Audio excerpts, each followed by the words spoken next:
In the 1980s, millions of Americans stood in line for cheese, not gourmet cheese, not imported cheese, government cheese. It came in a plain cardboard box. Inside was a massive 5-pound brick, bright orange, dense, perfectly square.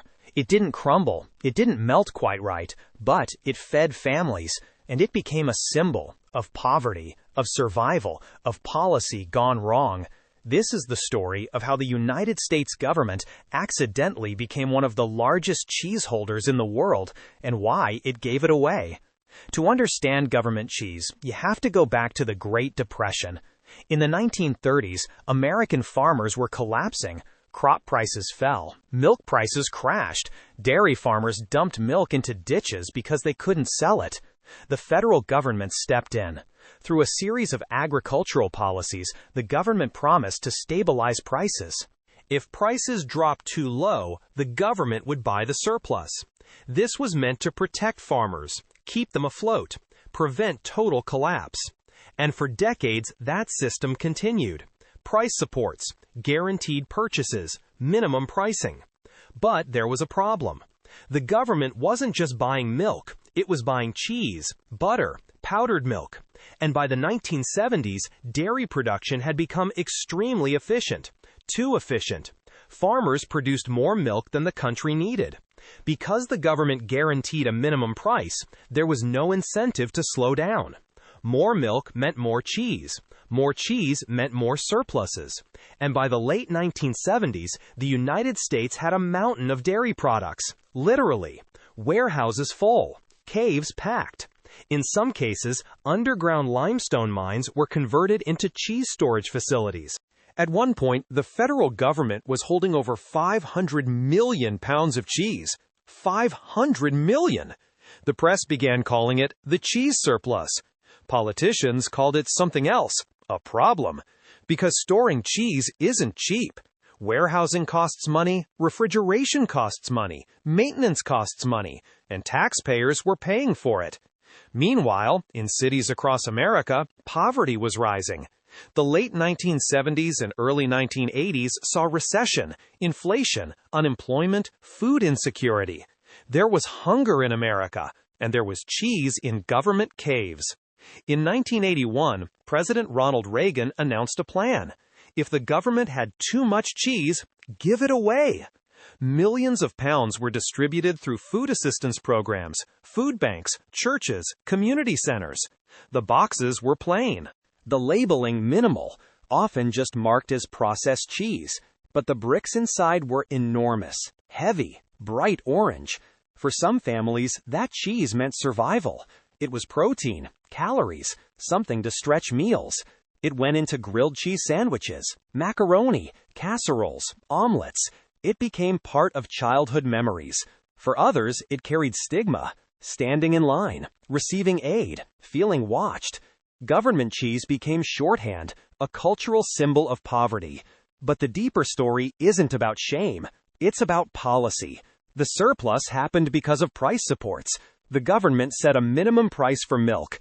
If the market price fell below it, the government bought the difference in product.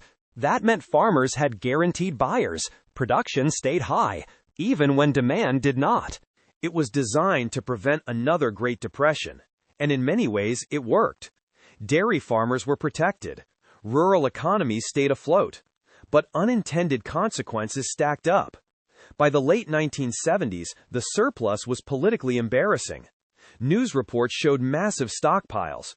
Critics argued taxpayers were funding inefficiency. Supporters argued it was necessary stability. The cheese itself was real cheese, not plastic, not synthetic, but highly processed for long shelf life, designed to survive storage, to survive distribution, to survive politics. The distribution program was temporary, a solution to a visible problem. But the dairy surplus didn't disappear overnight. The government adjusted price supports, lowered guarantees, encouraged production cuts. Eventually, supply and demand realigned.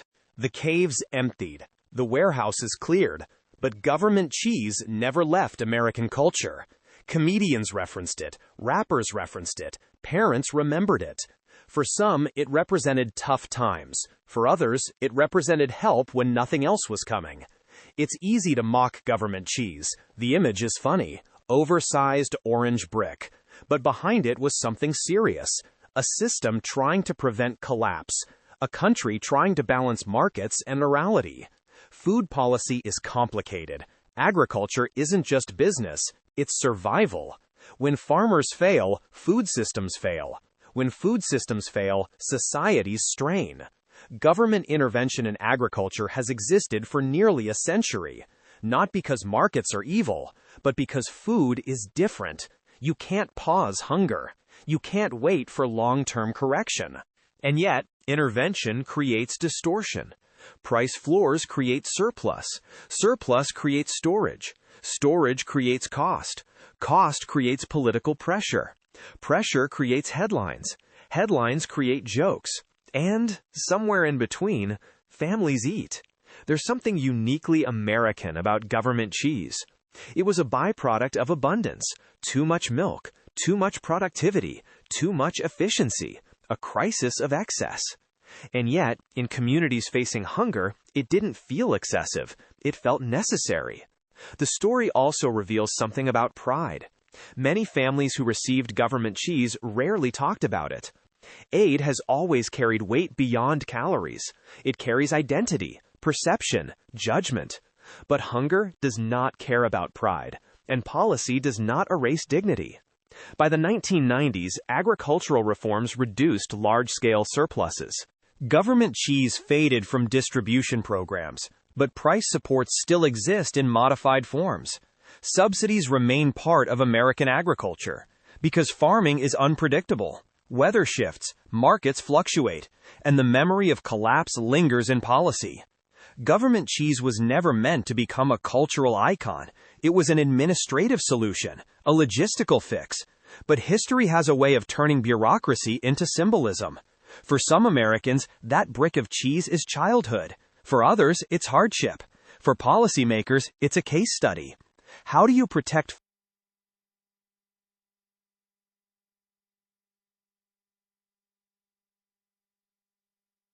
The cheese caves are mostly empty now, but the lesson remains. When government steps in to stabilize a system, it often solves one problem and creates another. Government cheese was not a mistake. It was the unintended consequence of protection. A reminder that economic systems are not clean.